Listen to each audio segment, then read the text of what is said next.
Hi, welcome to Module 1 of Lecture 14. This is the second part of there's a two-part lecture on multivariable calculus and the basics of multivariable calculus.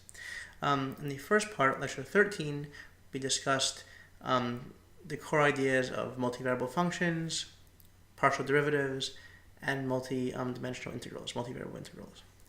And this we discussed in the context of where it would be most useful, where you see it most often in the process of doing social science early on, in regression analysis and trying to understand what your linear model means, what your coefficients mean, how you interpret them, how to deal with distributions over multiple variables at once, and dealing with CDFs of those and so on. So that was on the previous lecture, and the goal of splitting those up again was to have the previous lecture cover stuff that you probably need early on in your graduate career, whereas this lecture will cover stuff that you can usually safely put off until second classes or third classes in a particular series of methods classes. But now we're here, so this is the point at which you really have to have a good understanding of everything that happened before in order to really get a lot out of these particular lectures. These next three lectures cover more advanced material and really make use of everything we did before cumulatively. The only possible exception of that is stuff in probability, which doesn't come up a ton here. It comes up a little bit, but not a ton. But primarily everything else, linear algebra and calculus in particular, are going to be centrally necessary to understanding everything we do from now on. So if you skipped over that stuff or worked really fast through that stuff, it's important to make sure you have a good grasp of that material before starting these next three lectures. I'm going to assume in doing this stuff that you do have a reasonable grasp of calculus, at least the concepts, and are able to follow some steps in the process, and some derivatives, usually mostly derivatives. Actually, I think all derivatives. I think we're done with integrals for now. And also that you remember and able to use things like matrices and remember what they mean and how to multiply them and so on. Understand vectors pretty well. So, assuming that's all true, in this lecture, we're going to cover more advanced topics in multivariable calculus. The first one to cover is actually not much different from what we did in the previous lecture, and it is called the gradient. I'll write that here. The gradient has one of two symbols depending on what you see. The most common is this one. It's sort of an upside down triangle. Remember, the thing above it means a vector. The gradient is a vector. Sometimes you'll also see d. The vector over it, we call that dx meant the derivative with respect to x. D with a vector over it means the gradient. Sometimes they'll be distinguished in that this will be a column vector and this will be a row vector, but you can't be sure that that's the case. In general, it's a column vector unless stated otherwise. Now the gradient actually, despite the kind of weird symbol and the new name, is actually nothing you haven't seen before in the previous lecture. The gradient is a vector of all the relevant partial derivatives of some function. So if you have three variables, say x, y, and z, then the gradient of a function f, that's a function of these three variables, will equal the vector consisting of df dx, df dy, and df dz. Sorry, I shouldn't say d. Partial f, partial x, partial f, partial y, and partial f, partial z. These are all partial derivatives. Simply put, the gradient of a function is a vector whose components are the partial derivatives of the function with respect to each of the variables that the function is a function of which the function is a function. So there you go. That's the whole definition. That's it. And there's notation for it. Note here, f is a scalar valued function. We'll deal with vector valued functions in a later module. But here, f is a scalar function. Scalar valued function takes a single value, but has more than one argument, more than one variable argument, and that's it. Sometimes you also see, pretty commonly, x1, x2, x3. This is, of course, the same exact thing, just change the names. But it allows you to have corresponding elements of the vector with numbers of the indices of the variables. This is sometimes convenient because if you recall, well, one way of writing a partial derivative based on this, a shorthand, so this is a partial derivative, would be dx1, partial x1 f. This is a shorthand way of writing the partial derivative. Let's write the x.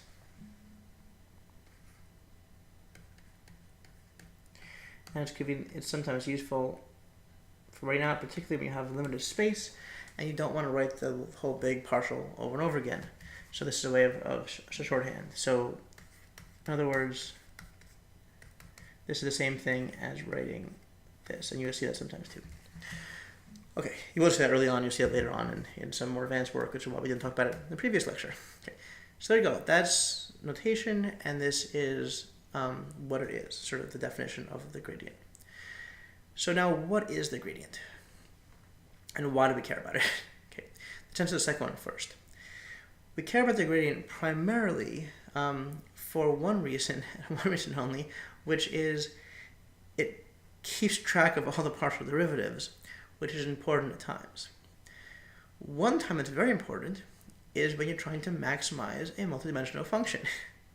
Right? Recall back from part 2 of the course, the way to figure out the maximum or minimum of a function, one way was to take its derivative, set equal to 0, that produces a first order condition, and the first order condition is what gets you, is what allows you to solve for a critical value, and you can then test if that critical value is a maximum or minimum or not, or neither.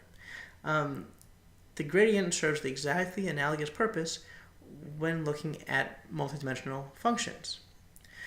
So what we're going to be doing is finding a critical, what we'll see in the next lecture will be that we can find critical points in multidimensions by setting the whole gradient equal to the 0 vector.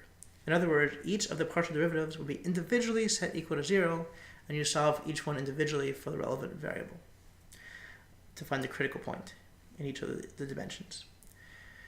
That's it. So that's the primary reason you can see the gradient, is to do maximization and minimization. Another way you see the gradient is when trying to compute comparative statics. Comparative static is a way of assessing how the equilibrium of a game changes with its parameter values. You'll be calculating gradients there as well, and that we'll see it in the very last lecture of this course. So that's that. So that's where you probably use it. Now, we'll be doing that in separate lectures completely, so we're not going to talk any more about that now. We'll mention one more quick way you see it. If you recall from the calculus part that the Taylor expansion around some point A, the first two terms looked like this. So a reasonable approximation of a function around the point is the function's value at that point. Then its derivative at that point multiplied by x. That's sort of the linear approximation around that point. Well, if you have a function of a vector, so this is an approximation, then an approximation of that would be the function evaluated at a vector point plus the gradient of the function evaluated at that point, dotted. Remember, the dot product of two vectors, you multiply each of the points, each of the components, the corresponding components by each other, and add them all up, add all the products up. So just to remind you, if this is one vector and here's another vector, then the dot product is 1 times 2 plus 2 times 3 equals 2 plus 3 is 8. So this is dotted with the vector x minus a. So it also provides some method of approximating functions in more than one, with more than one variable. That's another use of this. So there's also the uses of this. And conceptually, remember, the major conceptual innovation of the gradient is the exact same as the major conceptual innovation of its component parts, the partial derivative, which is that it enables you to understand how a particular dependent variable changes with changes in the independent variable holding all other independent variables constant. So in other words, it helps you get at really the core experimental condition, which is we want to have two identical systems and apply a treatment to only one case, and then see what the relative change is in that case from the treatment as compared to the exact same system without the treatment applied, right? The control system, the control case. that's in essence what this partial derivative is doing. We're trying to hold everything else constant and looking at the change in one of the variables. Now, typically we're using observational data for this stuff, which we're not actually holding everything else constant, we're just trying to control for it. But the partial derivative helps you understand the intuition behind that logic of controlling for other variables. Okay. So that's the major use of the gradient. And again, you'll see many more uses of the gradient proper starting in the next lecture and the lecture after that as well. And there'll be a little more at the end of this lecture too, but a little bit. Okay, so there's the use, the notation, the definition. The one thing, there's two more things I want to mention now. One is sort of a geometric meaning.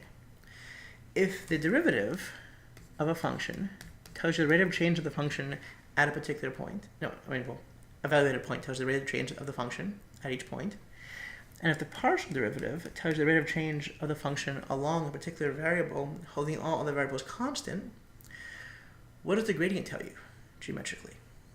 Well, the gradient is a vector. Right? And like all vectors, it points somewhere, right? It points somewhere. And where the gradient points to is the rate of greatest change of the function. So if you have a two-dimensional gradient and the function changes most rapidly in this direction, that's where the gradient will point. And the magnitude of the gradient vector will be the rate of change of the function in that direction. So that's what the gradient means. It points in the direction of the greatest change of the function, and the magnitude is that rate of change of the function in that direction. Now sometimes we don't care about the function change in that direction. Maybe we want to have the function change in a different direction. Well, if you recall the interpretation of the dot product, one interpretation of the dot product is the dot product tells you the magnitude of one vector when projected along another vector. So for instance, if you had these two vectors, the dot product tells you how much of this vector is changing along this direction. So, time is the length of the vector, but the point is it projects the top vector along the bottom vector and multiplies two vectors, multiplies the bottom vector times the projection of the top vector that is along the bottom vector. So doing this projects the gradient of the function along the vector, along the direction of this vector v. So if I want to know how the function is changing along the vector v, I can take the dot product of the gradient with the vector v, and that tells me how fast the function is changing along some arbitrary vector v. So that gives you a more generalized notion of change. Instead of a change along one direction at a time, the gradient tells you the change sort of in all directions. It tells you the rate of greatest change, and then you can project it onto different vectors to give you the rate of change in any direction you want. So it gives you a more generalized notion of rate of change in multiple dimensions. Right. So that's that. The last thing I want to do is one concrete example of how to compute a gradient. It's actually not that bad. Let's consider a function x1, x2, x3, which are going to equal, I'll make it a relatively easy one. Not that it matters here, but x1 squared, x3, plus e to the x2 minus x3 squared. How does this work? Well, the gradient, right, is going to equal the vector, and I'll do that shorthand thing because I don't want to write out take all my space there to do that. Well, these are partial. I'm not running too quickly here, but these are actually partial x I. So it's like a double layer of subscripts. It's partial subscript x subscript I. I'm just going a little too quick here in writing. So what are those? Well, there's only one x1 here. It's in the first term. We treat everything else as a constant. Therefore, when you differentiate the second and third terms with respect to x1, you get 0. So the first one is going to be 2x1, because it's the derivative of x1 squared, and x3 stays around because it's a constant. That's done. x2 is only in one place in the second term. The derivative of e to the x2 is e to the x2, so that stays around. x3 is in two terms. It's in the first term. The derivative of x3 is just 1. So we keep around the x1 squared, which is a constant here. There's no x3 in the second term, so it's just 0. And the third term is negative x3 squared. The derivative of x3 squared is 2x3. So you have minus 2x3. And that's it. That's a gradient. And, that's all you do. But you're calculating each individual partial derivative separately and stick them all in a vector together. That's all there is to a gradient. Now, this is a little hard to see the geometric interpretation we just mentioned, but if we had a really easy function, well, what's that gradient? That gradient is 0, 1, 0, which tells you that the rate of greatest change, so the direction of the rate of greatest change of this function is in the x2 direction. It's the only change in this function is in the x2 direction, but it's also the greatest rate of change. So the gradient here is telling you that the direction of the rate of greatest change of the function is along the x2 axis. This tells you the same information, it's just much more complicated because the rate of change at a given point is not going to be along an axis necessarily. You could plug in values for x1, x2, and x3 here, and that would give you the direction along which the function is increasing most rapidly at that point. And now keep in mind, this is at each point. As with the derivative, the gradient gives you a vector of functions. Each component of the gradient tells you the rate of change of the function with respect to that variable, holding every other variable constant, at a particular point. Back when in one dimension, the point was just a one-dimensional point, x. Here, each derivative, if you want to know the rate of change at a particular point, you have to include x1, the values of x1, x2, and x3. In other words, if I want to know what this is, right, I would plug in the vector a to that. So I'd plug in values for a1, a2, and a3. That's the same thing is true for this. If I want to know what this is, I would plug in values for a1, a2, and a3, all three components. In other words, the gradient returns a function, a vector-valued function. So gradient f is a function. It's a vector-valued function that has the number of components equal to the number of variables, number of arguments in the function f. That's it. That's the gradient. That's it for here. In the next module, we're going to discuss a sort of alternative method of differentiating. It's not alternative, it's complementary. A method of differentiating when you have more than one variable. Thank you very much.